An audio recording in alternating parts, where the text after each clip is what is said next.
Aha rero ni inama y'abakamarade hano mu Birere, ubona yuko ari inama yitabiriwe n'abantu benshi, ubona ko ari inama nziza rwose, inama yo gushima, inama yo kugira ngo tuyibakurikiranire muze murebe ubuyobozi bwa Alliance Franco uburyo iri kubikurikirana. Nge mureba munumva ni Clever Bemba. Njia ya Sud Kivu mnaiwa hapa Nyabigwe 5 km kwa Francais minawaza. Kulikuwa kushakaribika na vero ilikuwa haiwezi pita tena. Lakini viongozi walishimama wanasema no, c'est pas possible. Bali fungula njia, leo gari zinaanza pita, na kama unarate bato yako hapa, unakamata moto, unaenda Bukavu na moto, itenea Kenzele ulishafika na unafanya kazi yako, shughuli zako, unarudia. Hiyo ndio chama inataka. Lakini na chama na balomba nini? Wewe Kongole sasa tukisha kujengia barabara ya mzuri. Na wewe tosha mikono mfuko utumike. Nchi kishakuwa developer na wewe unajideveloper sasa. Tukishatia security na wewe unafanya nini? Unatumika, unajideveloper. Unasenir milioni unaishi ndani, tena itaprofite ni shukuru wa cadre de base ambao Salongo wanaitika. Hapa msiku zenyewe zinaisha hapa ndio kwa mashi hapa. Ilikuwa mvula ikinyesha poto itakuwa pale no. Lakini leo wakati de base na population yote ya Kaembe wameshimama, wameanza kufanya usafi pole. Mwapige mikono tena wakati de base leo. Shangilia. Kwa ukweli chama yengine chama ya Balomba ni kuishi pamoja bandugu. Wakati ya Chilombo na marejimi zenye zilipita tribalisme bandugu. Kazi unasikia seno ile entreprise publique mna kama takasi ndio sasa tena kwa kabila gani hizo mnayua. Maana yake watu wa kutumika mwa ile entreprise publique ni kabila fulani na kabila fulani na kabila fulani tu. Leo sie en tant que département ya mobilisation na recrutement tuna recruter kategori mbili ya watu. Kategori ya kwanza ni wakadre politiko administratif. Watu watajere nchi. Ndio tuna recruter bandugu. Uko licencié, uko gradué, uko T6, uko mécanicien, uko chauffeur, ne restez pas à la maison. Usibakie kunyumba. Wewe kijana uko na 20-25 sasa unashinda kunyumba. Mamako wewe na mruma sana. Mzazi ya leta hapa kusudi tuheshimike kwanza kuinji na watu wa nje. Wakati wanafika Goma wanasema voila eneta. Tunasikilizana. Leo hii nchi yetu inazarauliwa, mtu asibadanganye. Aujourd'hui les états sont en compétition na kitu kenye kinaheshimisha nchi ni armée yake. Ona FARDC sasa yeye tunaitaka mwelo kwa makasi. Jeshi ya mwisho akose kudunia, jeshi yenye ina discipline. Jeshi mliona hapa le 30 août 2023 kisibaliwa wazalendo des civils hawana arme, mnakia mnabaua. Shida sana inji, kuna shida za mingi. Semene iliisha mliona wa ADF Lubero waliwa 45 personnes, de Goma Beni excusez waliwa 9 personnes. Semaine passée hapa sasa hivi. Et ça la population pouvoir ya Kinshasa inabaki kimya. La communauté nande depuis 2014. Voilà maintenant 11 ans. Une communauté très courageuse, travailleur. Maintenant aujourd'hui, gouvernement Kinshasa n'a pas à monnaie de singe. Au lieu de les sécuriser, batu banakufa silence. Si hapa wakati tureja vita, Felix alitia kila kitu kyote hilo ya yulu. Sokoi helikopteri. Muniambie siku yenye kwa ADF kusudi wa protéger population ya Goma, siku yenye washa kamata Sokoi asende bombarder bale mabandi bale. Aucune journée. Et ça doit cesser. Puis les viotés ne pas choisir. Est-ce qu'on peut former un système de défense capable de sécuriser inchi na kuheshimisha wakongomani? Joshida M23. Objectif ni kurestaurer dignité ya Congo comme état na dignité ya wakongomani comme peuple. Tuheshimike. C'est ça l'objectif du M23. Sécurité iende fasi yote. Hatutabakilia tu hapa. Iende fasi yote. Tuone kama wakongomani wanaweza kuwa bien sécurisés. Ni kusema tunaenda mbele ku development, tuliacha kwa assainissement. Quartier Kahembe ni quartier zenye parmi ma quartier za kwa ziko na mchafu sana. Mtusaidie, tusaidiane. Sababu ukisha sécuriser population il faut na rassurer est-ce que la population est la bonne santé. Kitu kile kinasaidia inji l'unité de production de tout état qui se respecte ni raia yake par les taxes, les impôts et les contributions. Njoo ile mtu asibadanganye ile maminere na kwaka ya bure bure. Sasa tunapaswa jirasire kusudi population iproduire. Est-ce que ma population, mon peuple iko en bonne santé? Njoo ile sasa tunajia kwa assainissement, il faut tufanye usafi. Na mwa ile usafi tunaanzia ku travaux communautaires yenye tunaita salon. Sisi peke tujenge nchi yetu. Wakati utakuwa bonne santé utatumika, utaproduire. Na njoo maana sisi tunasukuma, tunapuse, tunasema tunapaswa kufanya salon. Chaque samedi tunapitaka hapa, tunahimiza population. Sasa kwa leo yenye napasha soutenir, njoo nimebambia kama unité de production ya kila nchi ni raia yake. Na leo mnapana contribution par ménage $2,000 francs, sababu ile gari zenye zinakamata ile uchafu siende itupa ku depotoir kule Mugunga kuendelea kule, zinakunya karibira, zinaweza haribika, zinatengenezewa na zinatumikisha vijana wenyewe naomba wanalipiwa. Tatoka wapi? Kwa mfuko ya sisi raia. Barabara zinajengwa hapa, embo yenyewe mnalipa inatoka kwa mfuko ya sisi raia. Na ndio maana tunapaswa husika na afya yetu. Usafi wa mama, barabara zitengenezewe. Wakati mtu anafika Goma aseme ni kweli isi ya eneta. Usafi. Parce que leo kila mtu mena anapiga mikono asema mena la ville de Goma est propre. Hatutapachika mikono, tutaendelea kuapue kwa accelerateur kusudi ile usafi idumu. Nitamaliza nikisema Quartier Kahembe tunawapenda sana, na ndio maana tunahusika na kuwalinda watu watoke mbarabara. Nilikuwa alaline pale, kulikuwa mbutiaje, unaweza fanya 30 minutes 50 minutes utapita wewe upafiki clair.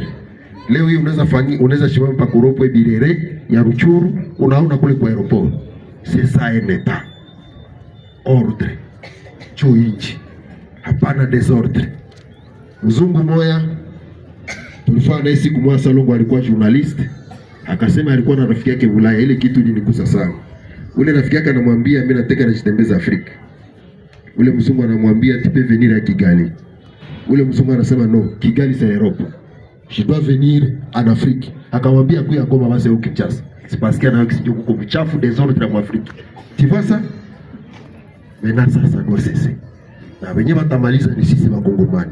Tupende nchi yetu, tuitumikie kusudi iheshimike kwetu sisi Wakongomani na nchi ya nchi. Nawashukuru sana.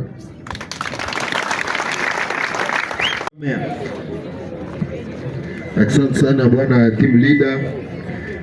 Quartier Kahembe, habari? Ni salama? Makuru?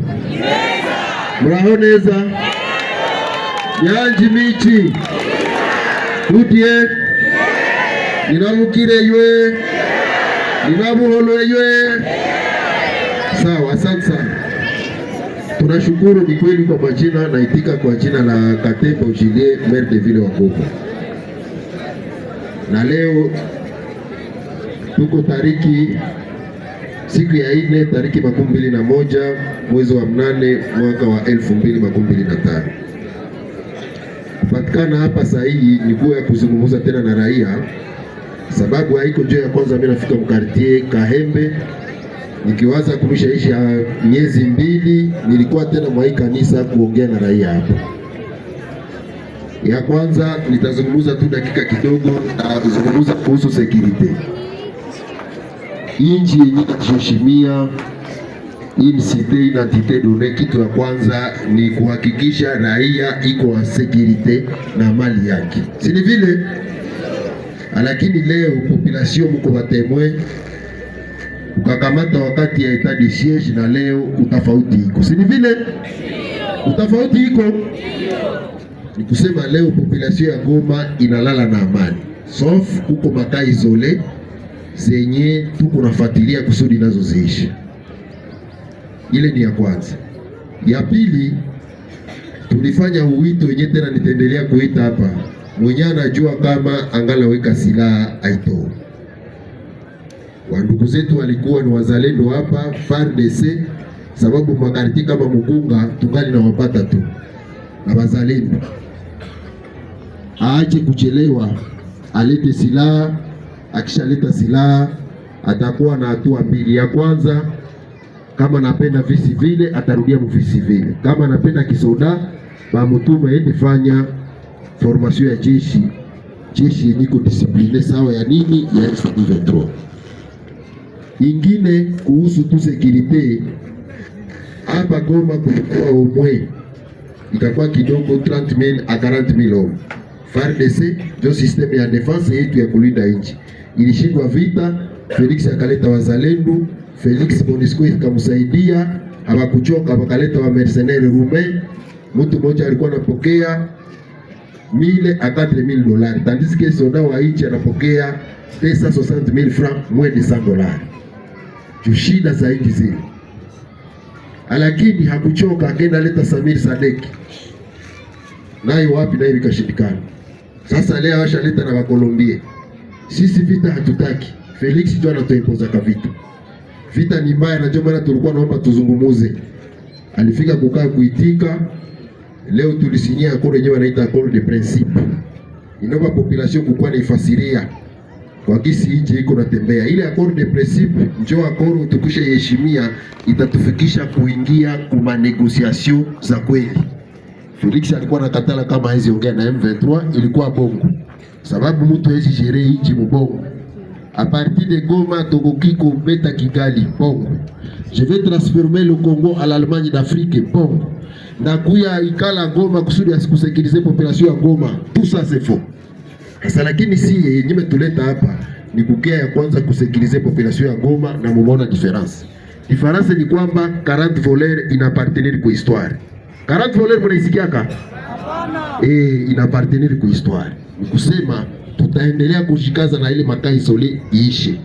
Na ndio maana tunawaambia kama tuongee na hii pouvoir, sababu ni pouvoir ya peuple. Ni pouvoir yenyewe inasogelea peuple. Ni pouvoir yenyewe inasikia peuple. Sasa sisi tumefika hapa, mkubwa kamarade Dani amesema kama mtokono wakati ya kuuliza kusudi tutatoa ile mashida. Shida wakati nilikuwa humu ya mingi sana. Wa commerçant biko hapa, mimi na ya Birere inakuwa na activité commerciale. Bali uliza jua problème ya tax na impôt. Nikaanza na ile tarudia hapa. Sisema ni kweli tulipiga kelele kwa sababu kazi yetu ni kusemea population. Nikaanza nyepeke mliona tax mbalimbali zilishatoka. Kama na zingali mtuambie tuendelee kusema wale wako na vifanya kusudi baadhibiwe na sheria. Lakini taxes za kula pale msoko umeme na virunga za mingi walishatoa. Ingine sasa ni probleme ya embouteillage na probleme ya assainissement. Nikiwaza mlikuwa naona mtu anaweza fika hapa Birere sababu wakati etat de siège gari likataka frais ikaua hapa plus de 13 mama.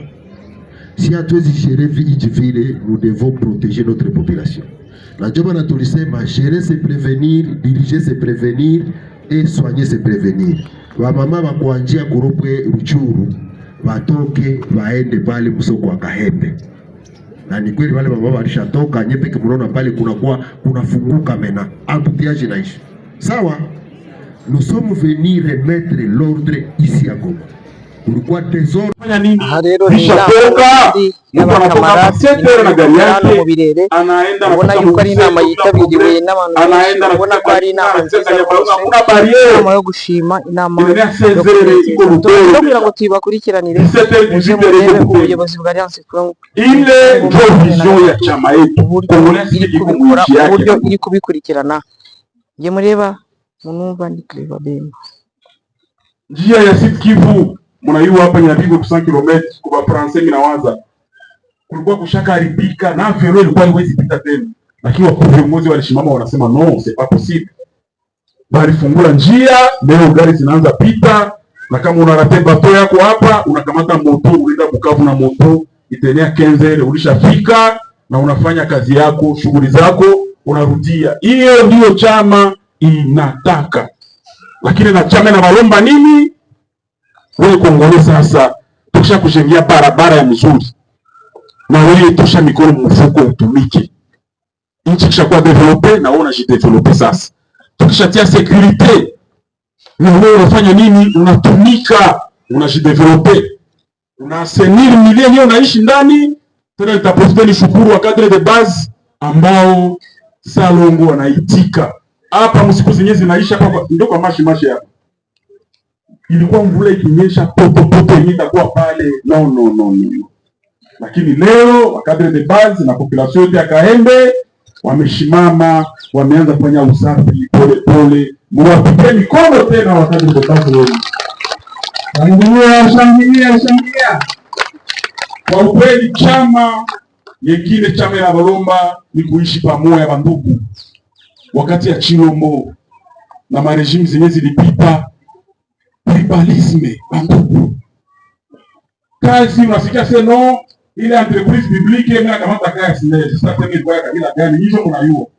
Manake watu wa kutumika mwa ile entreprise publique ni kabila fulani na kabila fulani tu.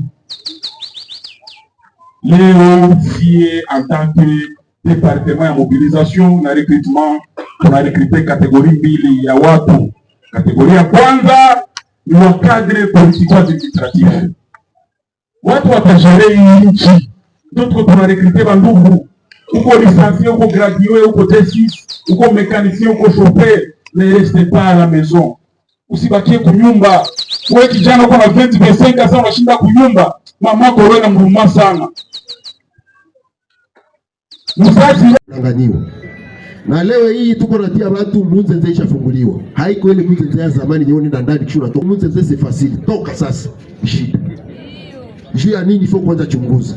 Sababu tunatatia ma structure ya justice yenye ina soutenir, yenye inaishimisha nchi, c'est la justice. Tunatatia ma procureur, ces voyous bandits wenye walikamatiwa na masilaha wanataka papewa miaka. Uva deposer sur ta tête 20 ans, unabaki mule unakula buroko, unakula mihindi mule, utapata shida. Na ndio maana tunasema kama ile vitu tuache. Kwa sababu sisi tunapinia. Na pinisho yetu ni nini? Ni prison. Munzenze iko tayari. Na munisikie vizuri, visite ku Munzenze iko 2 jours par semaine, mardi et vendredi. Wanaanza na 8h mpaka 15h. Sawa? Tunasikilizana?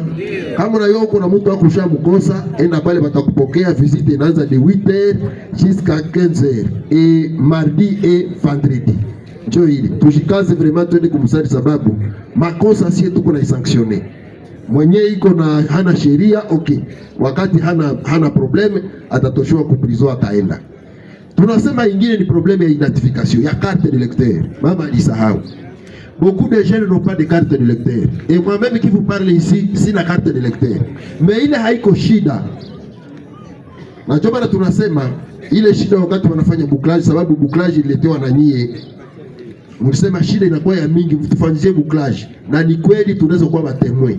Depuis que jeshi yetu inaweza fanya bouclage, hapa mnaweza niambia hakuna mwewe bashabeba epengle yake ubie ikuye yake. Il n'est pas ici. Wanafika mnyumba, wanaona vitu viwili, silaha na indice militaire peke yake. Lakini FARDC wakati nilikuwa nafanya kwa bouclage na flash ula mene passe repasse, wanabeba tu. FARDC ilikuwa makasi. Na ndio maana tuko nawaambia hii jeshi tuisoutenir parce que c'est une armée disciplinaire. Tunasikilizana raia ya Goma. Njovi, ni kusema mama ameshasikia watume president yake kumeri, tuelewane tuone kama tutatatua ile shida ya kusikilize depoza na mwana gani. Asante. Asante sana. Ndugu, utatoa majina, unatoa swali yako. Jambo nyinyi wote. Kwa majina wananiita Jean-Claude. Niko agent ndani ya mtai wa Karisimbi. Mimi swali yangu haiko swali kumtele mheshimiwa mobilisateur, ni juu ya population yote, sababu mimi natembeaka wanashuhudia ya kwamba mnatumika kazi sana. Mungu awabariki sana. Sécurité iko presque 100%, presque wanasema wanafukuru sana, wanasema kwamba walishaona jirija askari polisi ambayo inaangara sana. Kuna vijana wa moya niko nao hapa wa moya tulionana masiku zinapita, wananiuliza papa, mbona pale kuko polisi ya bien inaangara pale kumunzenze, c'est très bon, est-ce que tunaweza enda ndani ya na ule nani akisha mshtaki kama alikuwa mzalendo akakimbia Bunia. Ule papa iko nateseka, lakini tuko nasema kukaa yake batamulibere, mais il a souffert kuvitu ya bongo ile kabisa. Kwa structure de base, je vais interpeller conscience ya chef de quartier, ile kitu waifuatilie sana. Chef de quartier, fuatilia watu wa structure de base, waache kusingizia watu bongo. Lakini kama ni kweli mama, mtoto yako ni bandi, mtoto wako aligusa silaha, mtoto wako iko na silaha, mtoto wako anaibaka, wakamkamata, ataadhibiwa. Ile tusikilizane kabisa. Na kama maprefe zinamugusa, sababu shida ni nini? Leo hii Kinshasa haifurahie hii amani nyiko Goma. Comme ils ont échoué, nao walikuwa napenda waoneshe communauté, l'opinion nationale et internationale que nous sommes incapables de gérer la ville de Goma. Mais aujourd'hui c'est le contraire. Maintenant biko nakuwa nalipa bakiana pesa na silaha wanauza hapo, wanaja wanadestabilize watu. Yenye tuko na sahau ni nini? Jeunesse. Ule mtu anakudanganya watoto yake biko Ulaya. Utafanya afere ya kwanza, ya pili tutakutia kwa mkono. Kudetenir silaha illegalement, pene inaenda de 10 à 20 ans de prison ferme. Iko na watoto wake Ulaya, wewe unafanya urongo ya 20 ans. Uko na 40, uko na 30, utatoka prison kwa miaka ngapi? Ngapi? Suko invalide. Lakini mwali kudanganya. Felix hana nia ya kujenga amani ndani ya nchi yetu. Mkataba ambao tulisaini hapo Doha, mkataba wa prinsipe, zile kanuni ambazo zitaturuhusu tutembee pamoja ili tuwe na uaminifu pande yote mbili. Kama tunania mazungumuzo, tuikae na kuzungumuzia zile shida kamili ambazo zilisababisha sisi tuchukue silaha na kumupiga. Hiyo mkataba paka saizi hataki kuiheshimu. Tunamweleza ya kwamba sisi tulichukua hapa FARDC matekwa, tulichukua hapa wale Warume matekwa, zaidi ya 1300 militaire FARDC, wale ambao walitupiga risasi jana, wale ambao walituua jana. Lakini kwa nia yetu nzuri ya kutafuta amani, tuliwaacha wakaenda pamoja na Seiser na Monisco. Pande yako na wewe, achilia wafungwa wetu wale ambao ulifunga kiolela Kinshasa, ukisema ya kwamba wanashirikiana na sisi M23. Hayo hakuyaheshimu. Tukamweleza ya kwamba pesa ya raia ambayo unafunga mabanke, unafungia pesa ya raia, sio pesa zako, sio pesa zetu sisi AFC M23, ni pesa ya raia. Fungua hiyo mabenki, raia apate pesa yake. Hiyo hakuheshimu pia. Tukamweleza ya kwamba hatuwezi kukaa tuzungumuzie zile shida kamili kabla tunaendelea kupigana risasi.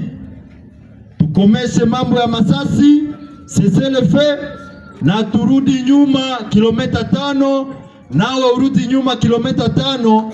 Hapo katikati tuweke jeshi ambayo iko netre, jeshi ambayo italinda ile eneo ili pande yote mbili kusikue uchokozi. Hayo pia akakataa. Ndugu zangu wapendwa, badala ya kujenga ya kukataa hiyo mambo, anaendelea kuweka jeshi mingi Uvira, vifaa mingi vya jeshi Walikale. Inatizamika ya kwamba hataki kujenga amani, anataka kupigana, na hiyo mambo ya vita haijue vizuri.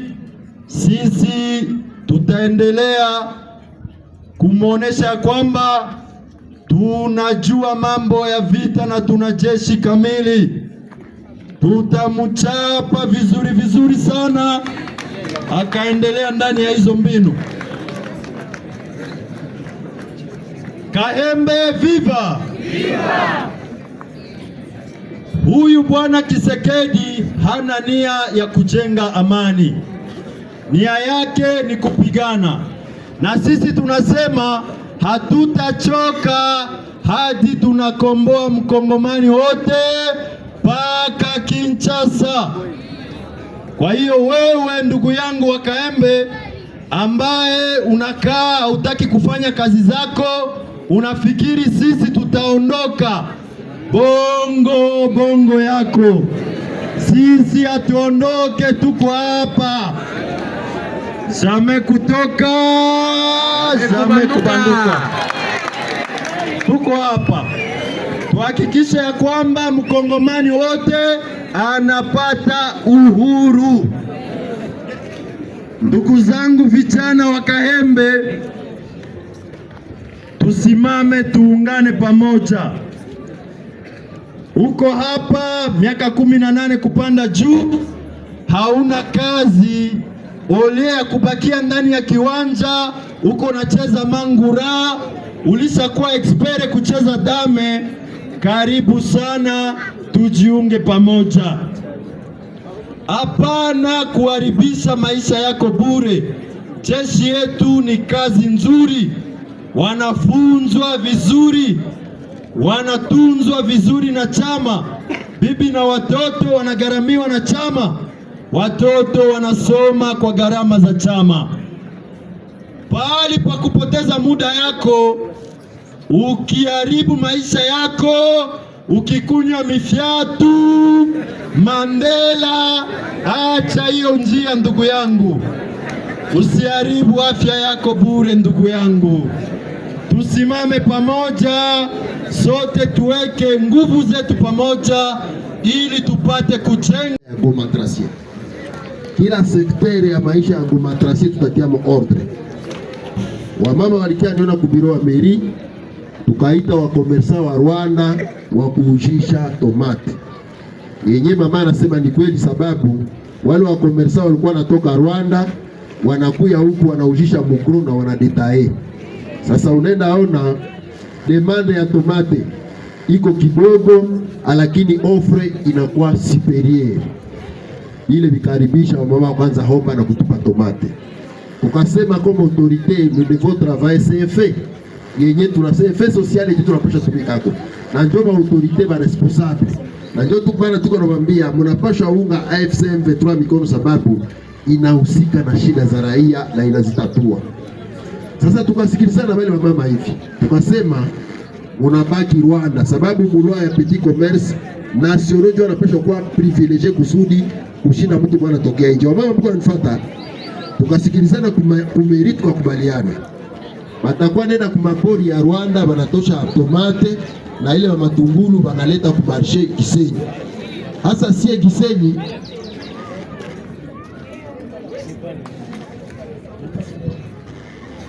wakisha leta banatia Gisenyi, meraba bamaba hapa batakuwa natosha, banatoka hapa banenda rangura tomate na ile matungulu banaweka hapa. Tukasikilizana vingi. Lakini tukakuwa tena shida, wakadesobei ile ile tushasikilizana. Si vile mama unaona niko informe, wakadesobei. Mena kulikuwa siku yenye tulikuwa mareneo zilikuwa mingi, hatukuweza kuifuatilia, lakini mama tutaitisha tena wale mama Rwanda tuikali na nyie tuweze kutatua ile shida na itatatulika. Abo babakie kule, sie tuende rangura tuke tuletaye hapa. Tunasikilizana? Tunasikilizana? Okay. Sawa sawa.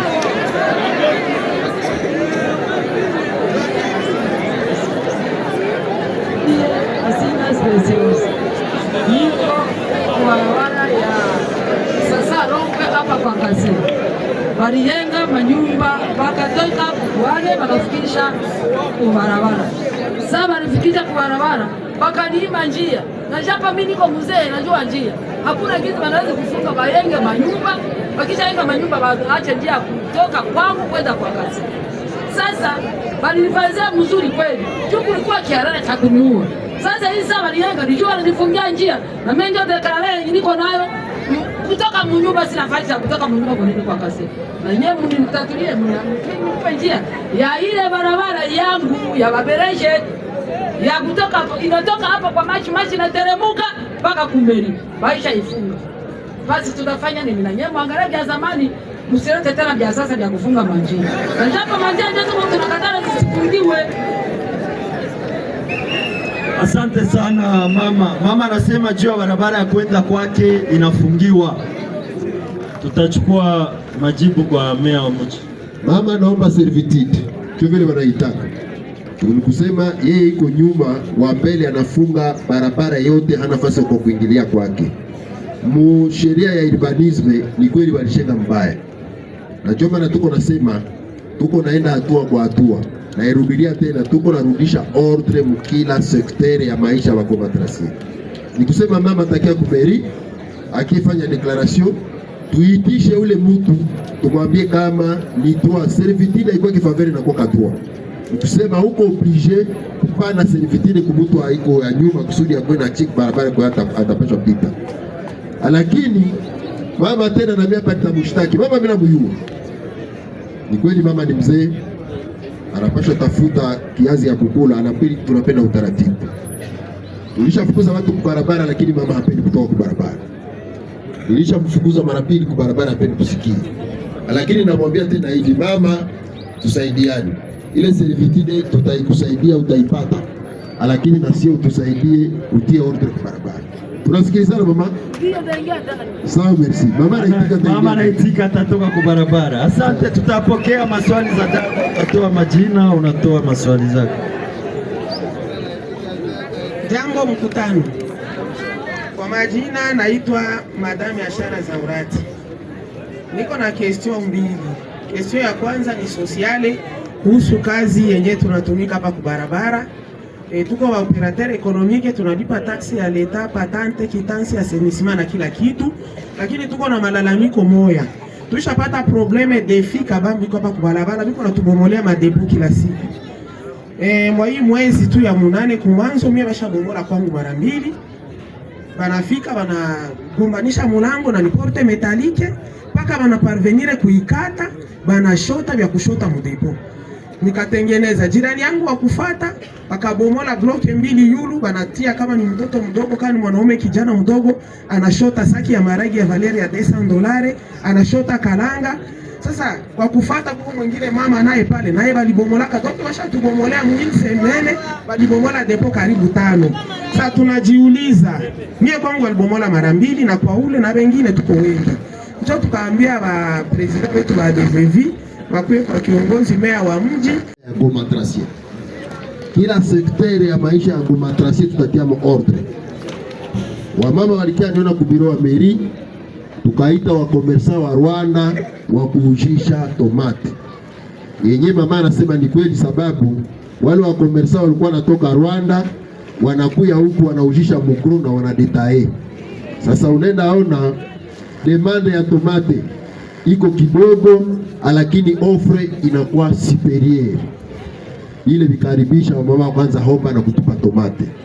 Ukasema kama autorité nous devons travailler c'est fait. Yenye tunasema fait social yetu tunapaswa tumikako. Na ndio ba autorité ba responsable. Na ndio tukana tuko nawaambia mnapaswa unga AFC M23 mikono, sababu inahusika na shida za raia na inazitatua. Sasa tukasikilizana wale mama hivi. Tukasema unabaki Rwanda sababu mulwa ya petit commerce national ndio anapaswa kuwa privilegié kusudi kushinda mtu bwana tokea nje. Wamama mko wanifuata, tukasikilizana kumeriti kwa kubaliana. Watakuwa nenda kumapori ya Rwanda wanatosha tomate na ile wa matungulu wanaleta ku marché Gisenyi. Hasa sie Gisenyi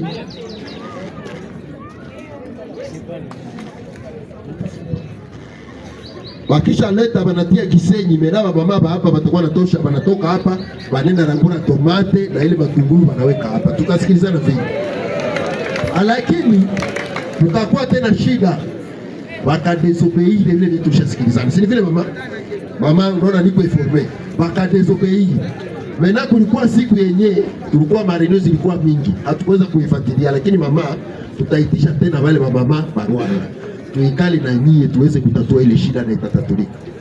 Abo babakie kule, sie tuende Rangura tuke tunetaye hapa. Tunasikilizana? Tunasikilizana? Okay. Sawa sawa.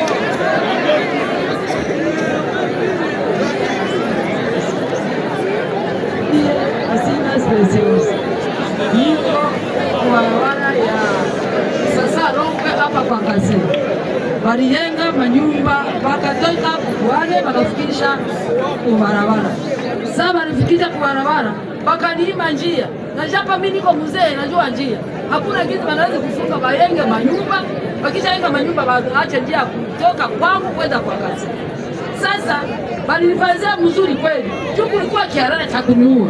Sasa hii sasa walijenga nijua nilifungia njia na mimi ndio deklarare niko nayo kutoka mnyumba, sina nafasi ya kutoka mnyumba kwenda kwa kazi. Na nyewe mnitatulie mnipe njia ya ile barabara yangu ya Babereje ya kutoka inatoka hapa kwa machi na teremuka mpaka Kumberi. Baisha ifunga.